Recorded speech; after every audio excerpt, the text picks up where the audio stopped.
Hey, it's Kathy's aunt. I know it's been a hot minute since I have posted a video on this channel. I have not been into all of the security news, but I've got a security story for you today. We're going to talk about some spyware, some stalkerware, and how dangerous this technology is. But first, I wanted to just mention I've got a couple of things that I have been up to. First of all, I wrote a book. I wrote a book called Stroke of the Genius. This is about my experience with my husband, who was a genius at neurolinguistic programming, and how the experience of him having a stroke has really brought out some of my genius. You can get that book on Amazon. There's links down below. And as I went through that process, I also looked at a previous book that I had written called The Wealth Diet. And I was like, okay, this should probably be up on my website. But I looked at the book and I was like, ooh, I want to rewrite a couple of chapters. So I relaunched that book. And I also put together a course because the book itself actually started from a cohort course that my husband and I had done in 2012, many years ago. 500 people joined us on a journey, the Wealth Diet Challenge. So I updated that. So I took the book and recorded over 30 videos, adding in a lot more information. I have been NLP certified, motivation code certified. So I've been busy over the past few months, haven't been as focused in security, which has led me to wonder what to do with this channel. Do I still want to lean into security? People ask me security advice all the time. I help people unhack things still every once in a while, but my passions are kind of changing. So I've been in sort of this quandary of what do I do with this channel? I know you guys are here for security content because that's what the algorithm is going to serve up. It sees me as the security lady, but I'm changing, so this channel might begin to change as well. But I'm still going to bring you security content as events happen, as breaches occur that are important for you to know about. But I just wanted to let you know that this channel will morph a little bit.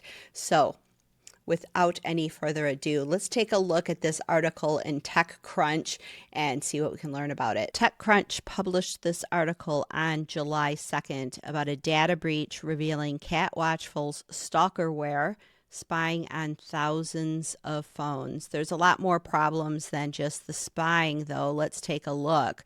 The security vulnerability in this Android spyware operation exposed thousands of its customers, including its administrator.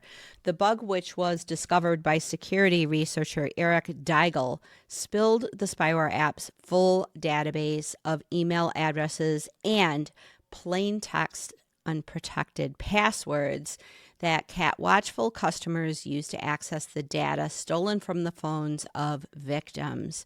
So this application, CatWatchful, is basically spyware.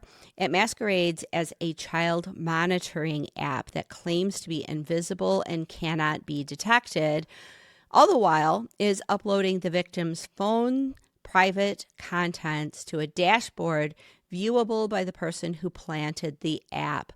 The stolen data includes victims' photos, messages, and their real-time location data.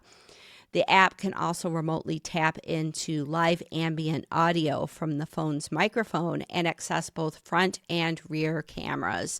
So apps like this are typically banned from app stores, and they rely on being downloaded and planted by someone with physical access to a person's phone. So they are used by people who are looking at spying on their romantic partner, their husband, their wife, or their child.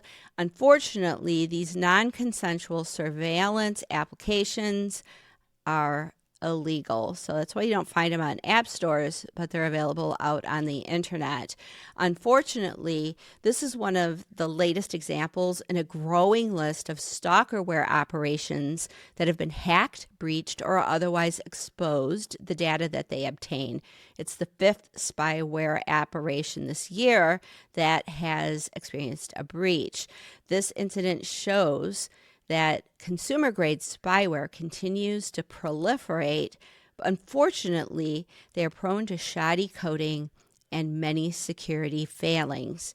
Now, because they're not going through app stores, they don't really adhere to the rigorous standards that the Apple App Store or Google Play Store would have. So you're really putting a lot of risk, not just on your own data when you sign up and pay for the app, but you're putting the person that you're trying to monitor, a loved one, a child, your partner, you're putting their data at risk as well, because all of this was exposed to the internet. Now, according to a copy of the database that TechCrunch saw, CatWatchful had email addresses and passwords on more than 62,000 customers and phone data from 26,000 victim devices. Now, according to what Eric Deigel found, this API, the programming interface that allows the data from the phone to be uploaded to a server so that the person